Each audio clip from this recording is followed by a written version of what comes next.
അങ്ങനെ എല്ലാ ഈ രാജ്യത്തെ മറ്റു തര ജനവിഭാഗങ്ങളെയെല്ലാം ഓരോരോ രാജ്യം കൊടുത്ത് തൃപ്തിപ്പെടുത്തി അവരെ ഈ രാജ്യത്ത് നിന്ന് പുറന്തള്ളിയിട്ട് ഇനി ബാക്കിയുള്ള ആളുകളെയും വെച്ച് ഇന്ത്യ രാജ്യത്ത് ഒരു ഹിന്ദു രാജ്യം പണിയാം എന്നാഗ്രഹിച്ച് നൂറ്റാണ്ടുകളായി ഈ രാജ്യത്തെ സവർണന്മാർ നടത്തിക്കൊണ്ടിരിക്കുന്ന പദ്ധതി, അത് ഇന്ത്യ രാജ്യത്തെ മതേതര ഗവൺമെന്റുകൾ വകവെച്ചു കൊടുക്കാതിരുന്നതിന്റെ പ്രയാസവും കൊതിക്കറുമായി അവർ മുന്നോട്ട് പോകുമ്പോഴാണ് അവർക്ക് ദൗർഭാഗ്യകരമായി അവർക്ക് കഴിഞ്ഞ 2 തെരഞ്ഞെടുപ്പുകളിൽ അധികാരം കയ്യിൽ വരുന്നത്. ആ അധികാരം കയ്യിൽ കിട്ടിയപ്പോൾ ഇതാണ് സുവർണാവസരം എന്നവർ തീരുമാനിച്ച് അവർ രാജ്യത്ത് ഹിന്ദു രാഷ്ട്രം നടപ്പാക്കാൻ ശ്രമിക്കുക. ഹിന്ദു രാജ്യത്തെ നമുക്ക് പേടിയില്ല. കാരണം മഹാത്മാഗാന്ധി ഇവിടെ ഒരു ഹിന്ദു രാജ്യം ഉണ്ടാകണം, രാമരാജ്യം ഉണ്ടാകണമെന്ന് പറഞ്ഞു. അപ്പോ രാജ്യത്താരും അത് കേട്ട് പേടിച്ചില്ലല്ലോ. പേടിച്ചോ? മഹാത്മാഗാന്ധി രാമരാജ്യം ഉണ്ടാകണമെന്ന് പറഞ്ഞപ്പോ നമ്മൾ അതാരും കേട്ട് പേടിച്ചില്ല. മഹാത്മാഗാന്ധി ഹേ റാം എന്ന് പറഞ്ഞുകൊണ്ട് മരിച്ചത് കേട്ടും ആരും നടുങ്ങിയില്ല. പക്ഷെ ഇവര് രാമന്റെ പേര് പറയുമ്പോഴേ ജനങ്ങൾക്ക് നടുക്കമാണ്, ഞെട്ടലാണ്. ഹിന്ദു രാജ്യത്തോടല്ല നമുക്ക് വിരോധം, മറിച്ച് ഈ രാജ്യത്ത് ഹിന്ദു രാജ്യത്തിന്റെ പേര് പറഞ്ഞ് നടപ്പിൽ വരുത്താൻ വേണ്ടി ശ്രമിക്കുന്ന ഭീകര രാജ്യമാണ്. അതായത് ഇവരുടെ ആദർശ ആചാര്യനുണ്ടല്ലോ ഗോൾവാൾക്കർ, ഗോൾവാൾക്കറുടെ അജണ്ട നടപ്പാക്കപ്പെടുമ്പോൾ അപ്പോ ഗോൾവാൾക്കറുടെ ആ സങ്കല്പത്തിൽ ഇവിടെ ഹിന്ദുക്കളും ക്രിസ്ത്യാനികളും രാജ്യത്തെ ക്യാൻസറുകളാണ്, അർബുദങ്ങളാണ്. ഇന്ത്യ രാജ്യത്ത് പാവപ്പെട്ട ജനതയെ തൊട്ടുകൂടാത്തവരായി മാറ്റി നിർത്തുമ്പോൾ, പാവപ്പെട്ട സ്ത്രീജനങ്ങൾക്ക് മാറുമറയ്ക്കാൻ പോലും അവകാശം നിഷേധിക്കുമ്പോൾ, പാവപ്പെട്ട സ്ത്രീകളെ ഭർത്താവ് മരിച്ചാൽ ചിതയിൽ തള്ളിയിട്ട് 10,000-കണക്കിന് സ്ത്രീകളെ കൊല്ലല്ല സാക്ഷാൽ കൊല ചെയ്യുമ്പോൾ, ചുട്ടരിക്കുമ്പോൾ, ഇതുവരെയും ഇന്ത്യ രാജ്യത്തെ സവർണ തമ്പുരാക്കന്മാർ അതിനെതിരിൽ ഒരു തെറ്റാണെന്നൊരു വാക്ക് പോലും ഇന്ത്യയുടെ ചരിത്രത്തിൽ പറഞ്ഞിട്ടില്ല. നമ്മൾ ഓർക്കണം. അപ്പോഴും അവർ ഇന്ത്യ രാജ്യത്തിന്റെ ശത്രുക്കളായി മുസ്ലിങ്ങളെയും ക്രിസ്ത്യാനികളെയും അവതരിപ്പിച്ചുകൊണ്ടിരിക്കുകയായിരുന്നു.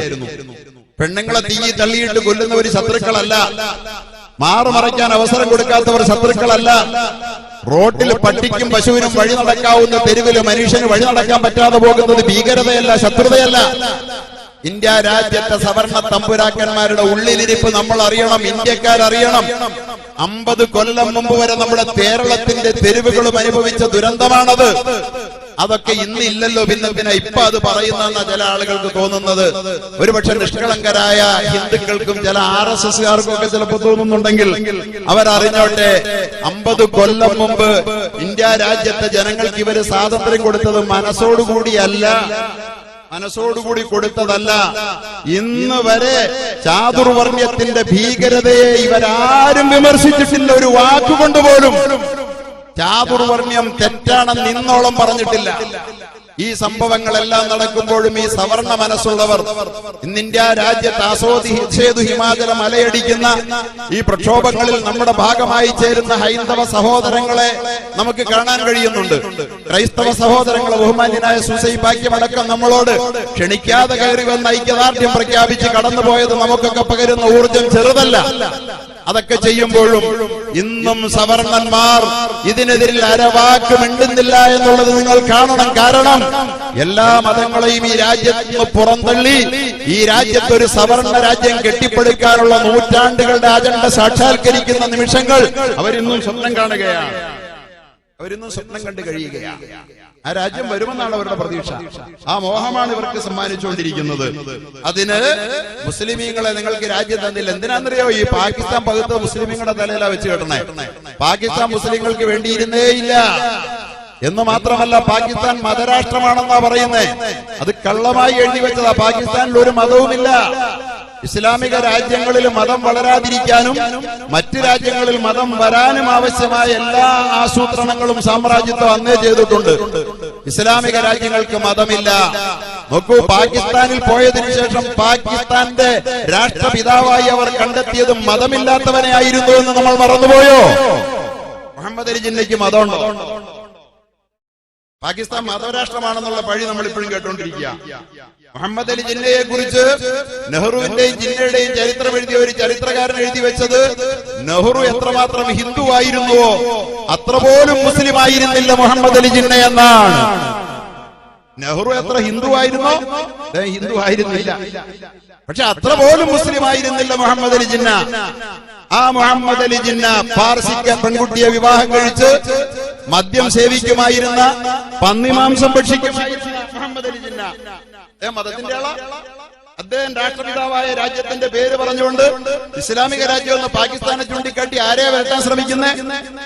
ഇസ്ലാമിന്റെ പേര് പറഞ്ഞുകൊണ്ട് കുറെ തൽപര കക്ഷികളുടെ കൈകളിലേക്ക് ഒരു ഭൂഭാഗം അടർത്തി മാറ്റിയിട്ട് കൊണ്ടുപോക്കോ ഇസ്ലാമിക രാജ്യം, ഇനി ഞങ്ങളെ ഹിന്ദുക്കളെ സവർണ രാജ്യം പണിയുന്നതിന് നിങ്ങൾ ശല്യം ചെയ്യരുതെന്ന് പറഞ്ഞുകൊണ്ട് അവിടെ കൊടുക്കുകയും അവിടെ ഇസ്ലാമുമായി ഒരു പുനബന്ധം പോലും ഇല്ലാത്ത ആളെ ബ്രിട്ടീഷ് വൈസ്രോയിയുടെ കാർമ്മികത്വത്തിൽ അവിടെ രാഷ്ട്രപിതാവായി പ്രഖ്യാപിക്കുകയും ചെയ്തുകൊണ്ടാണ് പാകിസ്ഥാൻ വിഭജിച്ചത്.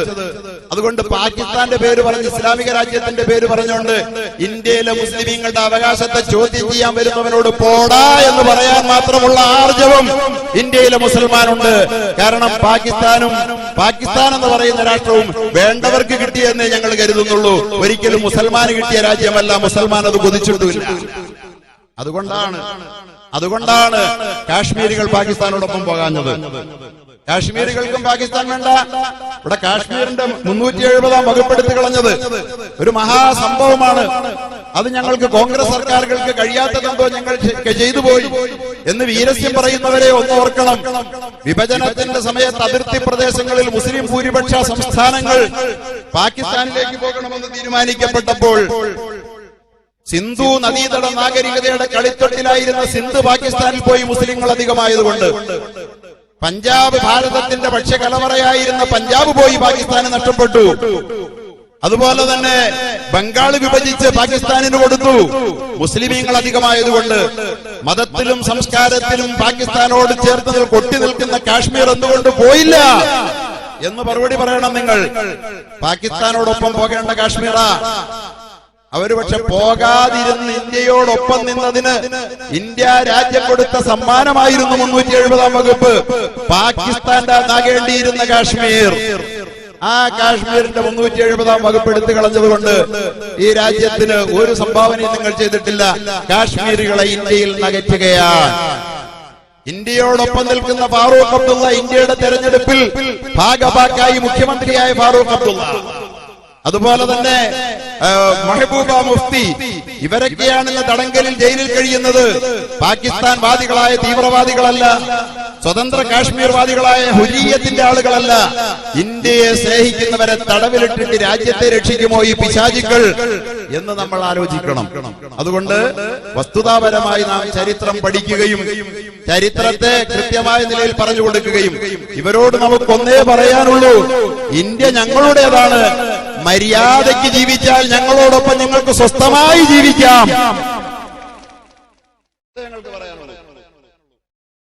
ഞങ്ങൾ അങ്ങനെയാണ്. 1000 ആണ്ട് ഭരിച്ചുള്ള മുസ്ലിങ്ങള്, ഞാൻ പറഞ്ഞല്ലോ ചരിത്രം മുഴുവൻ അങ്ങനെയാ. ആദം നബി വന്നു, ആദമി എന്നാണ് ഇന്ത്യയിൽ മാത്രം മനുഷ്യരെ പറയുന്നത്. ഏറ്റവും ഭൂരിപക്ഷം ഹിന്ദുക്കളെക്കാൾ ഇന്നും ഇന്ത്യയിലും പരിസരത്തിലും മുസ്ലിങ്ങൾ കൂടുതലാണ്. ഇസ്ലാമിന്റെ ഏകദൈവ വിശ്വാസം വേദങ്ങളിലും അതുപോലെ തന്നെ ഹൈന്ദവ ഋഷീശ്വരന്മാരുടെ വാക്കുകളിലും ഇന്നും പ്രസിദ്ധമാണ്. ഒരു സന്യാസിയും പറയില്ല തത്വത്തിൽ ദൈവസങ്കല്പം ബഹുദൈവത്വമാണെന്ന് ഒരു സന്യാസിയും ഇന്ത്യയിൽ വിവരമുള്ളവൻ പറയില്ല എന്ന് എനിക്കറിയാം. അതും ഇന്ത്യയുടേതാണ്. അങ്ങനെ ഇന്ത്യയിൽ 1000 ആണ്ട് അങ്ങനെ മുസ്ലിങ്ങൾ ഭരിച്ചു. വേറെ ലോകത്തെവിടെ ഇല്ലല്ലോ. ആരുടേതാണ് ഇന്ത്യ? ഇന്ത്യ മുസൽമാന്റേതാണ്. ഇന്ത്യയിലെ എല്ലാ ഹിന്ദുക്കൾക്കും അവസരവും അവകാശവുമുള്ള മുസൽമാന്റെ ഇന്ത്യ എന്നാ ഞാൻ പറയുന്നത്. അല്ലാതെ ഹിന്ദുവിന് അവകാശമില്ലാത്ത മുസൽമാന്റെ ഇന്ത്യ അല്ല. അങ്ങനെ ഒരു സങ്കല്പം മുസൽമാനില്ല. 1000 ആണ്ട് ഭരിച്ചപ്പോഴും അവരാരും ഇന്ത്യയിലെ ഹിന്ദുവിനോട് തീറ്റി പുറത്തു പോടാ എന്ന് പറഞ്ഞില്ലല്ലോ. അവരെ സ്നേഹ സഹോദരങ്ങളെ പോലെ കൊണ്ടു നടന്ന് അവരുടെ വികാര വിചാര വിശ്വാസ വീക്ഷണങ്ങളെ മാനിച്ച് താലോലിച്ച് അവരുടെ വിശ്വാസം പിടിച്ചു വെച്ച് ഇന്ത്യ രാജ്യത്തിന്റെ മണ്ണിൽ അലിഞ്ഞു ചേർന്ന മുസ്ലിം ഭരണകർത്താക്കളുണ്ടല്ലോ. ആ ഭരണകർത്താക്കൾ ഇന്ത്യ രാജ്യത്ത് ഭരിച്ചതുപോലുള്ള ഒരു ഭരണം ഇന്ത്യ രാജ്യത്ത് നിലനിന്ന കാലത്താണ് ഇന്ത്യ സ്വസ്ഥമായി ഉറങ്ങിയത്. ചരിത്രത്തിൽ ആദ്യമായി ഇന്ത്യ സ്വസ്ഥമായി ഉറങ്ങിയത്. എന്നായിരുന്നു ഇന്ത്യയുടെ സ്വസ്ഥത നഷ്ടപ്പെട്ടത്? ഇന്ത്യയിൽ ഹിന്ദു സവർണാധിപത്യം ചാതുർവർണ്ണം കൊടിവെട്ടി വാണ നാളുകളിലായിരുന്നു അതെന്ന കാര്യം ആർക്കെങ്കിലും വിസ്മരിക്കാനാകുമോ? കേരളത്തിൽ പോലും ഗാന്ധിജി വന്നല്ലേ ക്ഷേത്രപ്രവേശന വിളംബരം അനുവദിച്ചു കൊടുത്തത്? ആർക്കാ? മുസ്ലിങ്ങൾക്കല്ല. മുസ്ലിങ്ങൾക്ക് പള്ളിയിൽ പോകാൻ ഒരുത്തന്റെ ഓശാരം വേണ്ടായിരുന്നു. അതുകൊണ്ട് വളരെ വ്യക്തമായി പറയുകയാണ്, ഇന്ത്യ രാജ്യത്ത് മുസ്ലിമീങ്ങളെ നിങ്ങൾക്ക് തൊടാനാവില്ല. നിങ്ങൾ ഈ രാജ്യത്ത് മുസ്ലിമീങ്ങളുടെ ശത്രുവേ അല്ല. അതിന് മാത്രം നിങ്ങൾ വളർന്നിട്ടില്ല. ഇന്ത്യ രാജ്യം മുസ്ലിമിന്റേതാണ്, മുസ്ലിം ഭൂരിപക്ഷമുള്ളതാണ്. പക്ഷെ ഞങ്ങളുടെ പ്രിയപ്പെട്ട ഹൈന്ദവ സഹോദരങ്ങൾക്ക് പരിപൂർണ സ്വാതന്ത്ര്യം, ഞങ്ങളെപ്പോലുള്ള സ്വാതന്ത്ര്യമുള്ള രാജ്യമാണ്. പക്ഷേ ചാതുർവർണ്ണ്യത്തിന്റെ പേരിൽ ഇന്ത്യ രാജ്യത്തെ പാവപ്പെട്ട ജനങ്ങളെ ചവിട്ടി തൂക്കാൻ ശ്രമിക്കുന്ന നിങ്ങളെ അവരും ഞങ്ങളും ഒന്നായി ചേർന്ന് നിന്നുകൊണ്ട് ഇന്ത്യയിൽ നിന്ന് കെട്ടിക്കും തീർച്ച എന്നീ സമ്മേളനം പറയുകയാണ്. നിങ്ങൾക്കിഷ്ടം പാകിസ്ഥാനിനോടാണ്, നവാസ് ഷെരീഫിനോടാണ്. ആള് നേപ്പാളിൽ പോയപ്പോ പെട്ടെന്ന് ആരും അറിയാതെ ഫ്ലൈറ്റ് തിരിച്ചുവിട്ട് ഒരു ചാദറുമായിട്ട് ഒരു സാരിയായിട്ട് പോയേക്കുന്നു നവാസ് ഷെരീഫിന്റെ അമ്മയ്ക്ക്. ഈ മൂപ്പിലാൻ എല്ലാം പോയി കഴിഞ്ഞ് വാർത്ത വന്നപ്പോഴാണ് അറിയുന്നത്. ആരും അറിയാതെ പോയേക്കുന്നു. നവാസ് ഷെരീഫിന്റെ ചാരൻ എന്നല്ലേ പറയേണ്ടത്? അതുകൊണ്ട് നിങ്ങൾക്ക് പോകാം, നിങ്ങൾക്ക് പോകണമെങ്കിൽ പോകാം. പക്ഷെ ഞങ്ങളും ഞങ്ങളുടെ പ്രിയപ്പെട്ട, ഞങ്ങളെ ജീവനെ പോലെ സ്നേഹിക്കുന്ന, ഞങ്ങൾ ജീവനെ പോലെ സ്നേഹിക്കുന്ന ഞങ്ങളുടെ പ്രിയപ്പെട്ട ഹൈന്ദവ സഹോദരങ്ങൾക്കോ ക്രൈസ്തവ സഹോദരങ്ങൾക്കോ സിഖ് ബൗദ്ധ ജൈന പാഴ്സി സഹോദരങ്ങൾക്കോ ഇന്ത്യയിൽ നിന്ന് പോകേണ്ടി വരില്ല. ഞങ്ങൾ പോകാൻ അനുവദിക്കില്ല എന്ന് ഞങ്ങൾ ഉറക്കെ പറയുകയാ. നിങ്ങളല്ല പോകേണ്ടെന്ന് തീരുമാനിക്കുന്ന ഞങ്ങളാ. പൗരത്വം തീരുമാനിക്കുന്ന ഞങ്ങളാ. ഭൂരിപക്ഷമല്ലേ പൗരത്വം തീരുമാനിക്കുന്നത്? ന്യൂനപക്ഷമാണോ? അതുകൊണ്ട് ഞാൻ ആദ്യം പറയുന്നത്, നമ്മൾ ഈ ന്യൂനപക്ഷമാണെന്നുള്ള ഈ തെറ്റായ അവകാശവാദങ്ങളും ഭൂരിപക്ഷം, ഒരു രാജ്യം എന്താകണമെന്ന് തീരുമാനിക്കുന്ന അവിടുത്തെ ഭൂരിപക്ഷ ജനതയാ.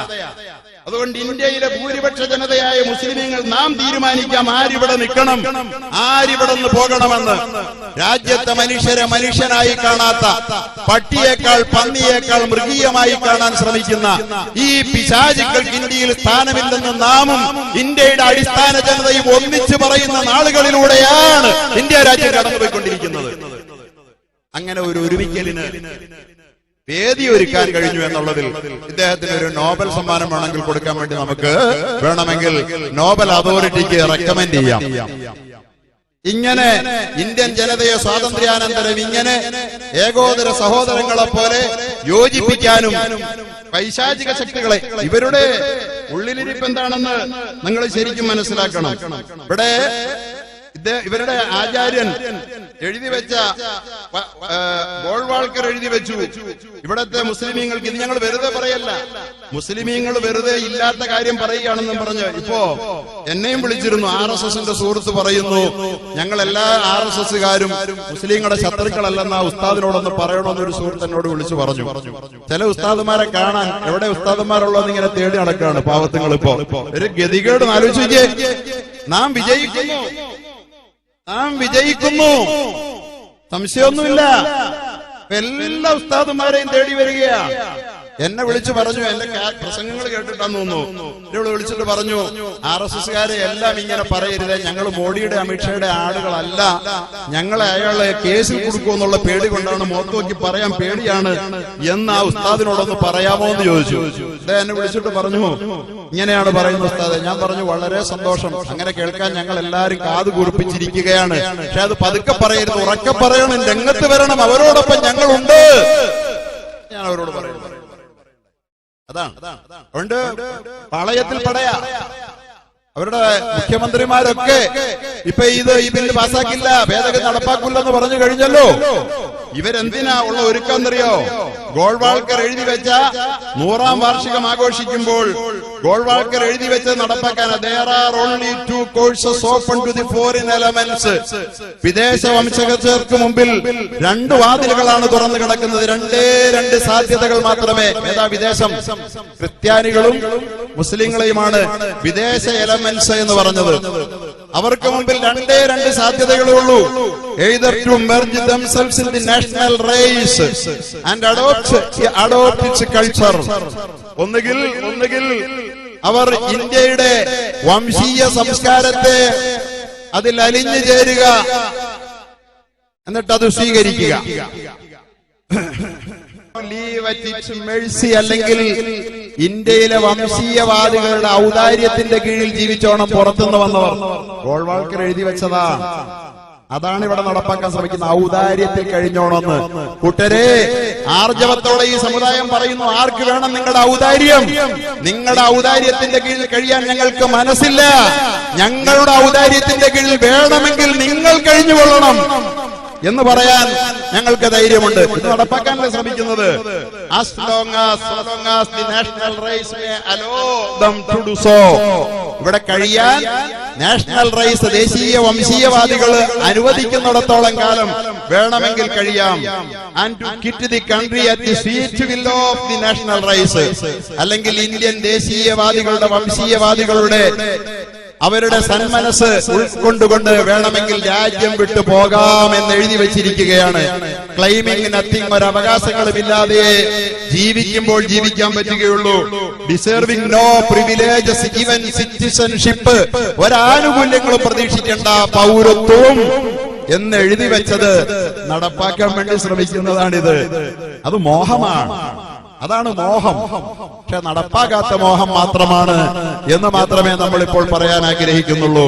അതുകൊണ്ട് ഇന്ത്യ രാജ്യത്തെ മതജാതി ഭിന്നതകൾക്ക് അതീതമായി ഇന്ത്യയെ സ്നേഹിക്കുന്ന, നോക്കൂ, രാജ്യത്തെ ജനം ആഗ്രഹിക്കുന്നത് ബഹുമാന്യനായ ഉസ്താദ് സൂചിപ്പിച്ചതുപോലെ സമാധാനമല്ലേ? ഒരു ഭരണാധികാരി ജനങ്ങൾക്ക് നൽകേണ്ടത് എന്താ?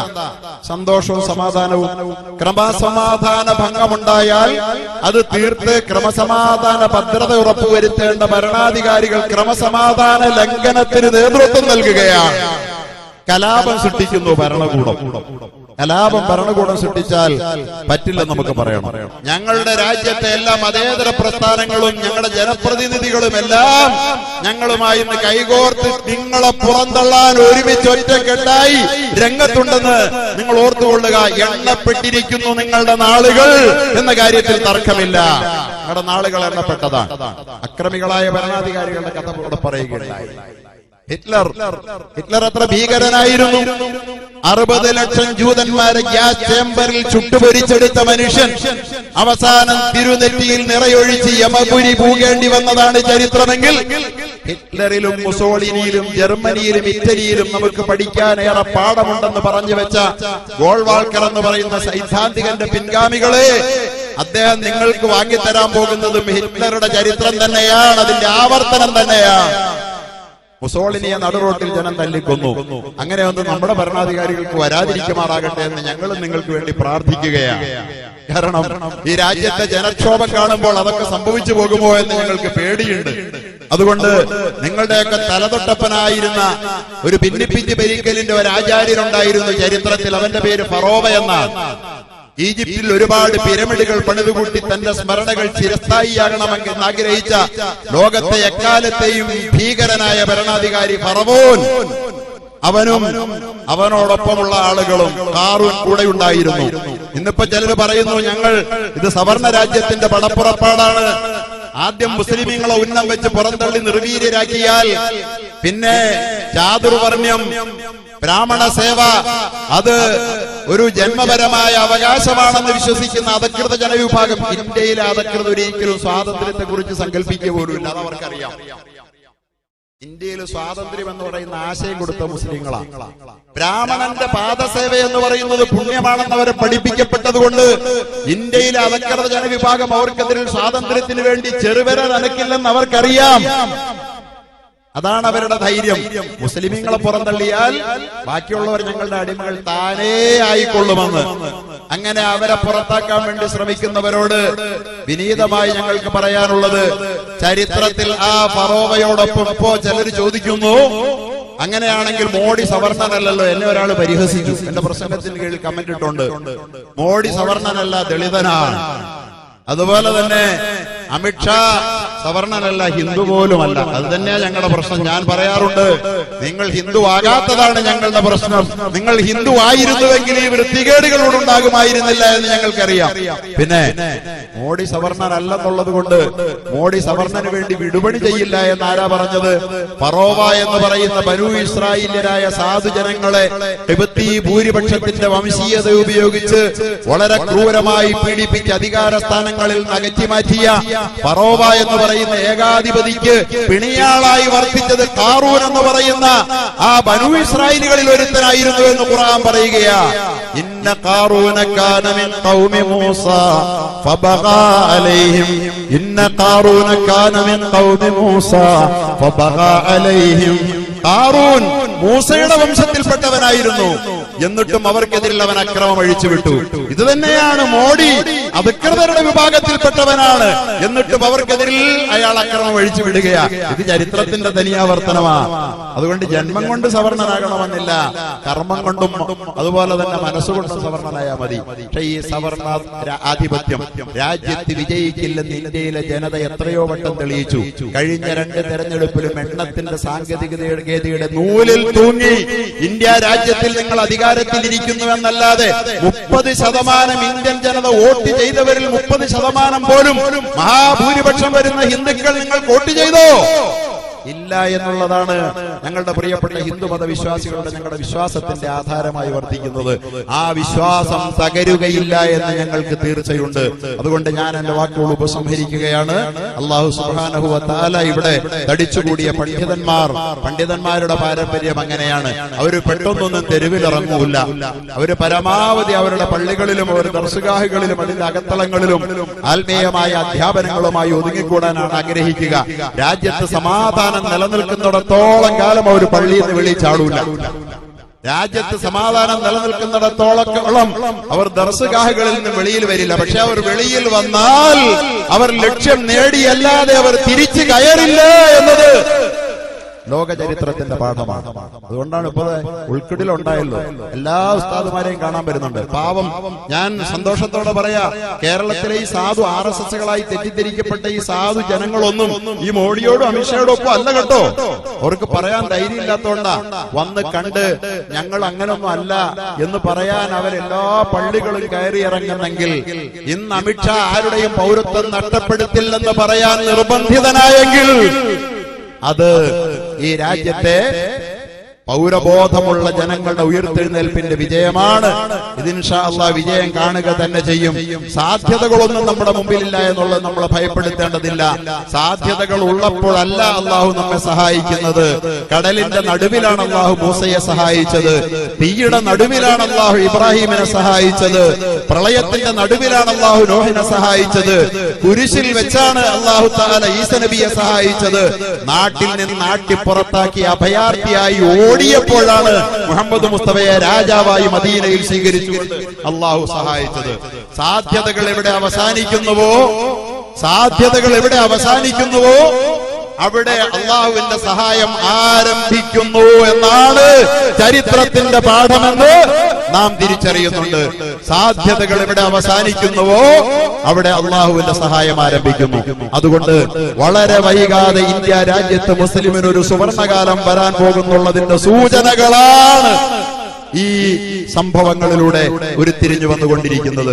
കടുത്ത പരീക്ഷണം തന്നെയാണ്. നമ്മുടെ മുമ്പിൽ സാധ്യതകൾ വളരെ തുച്ഛമാണ്. രാഷ്ട്രീയ പ്രസ്ഥാനങ്ങൾ പോലും പകച്ചു പോയിരിക്കുകയാണ്.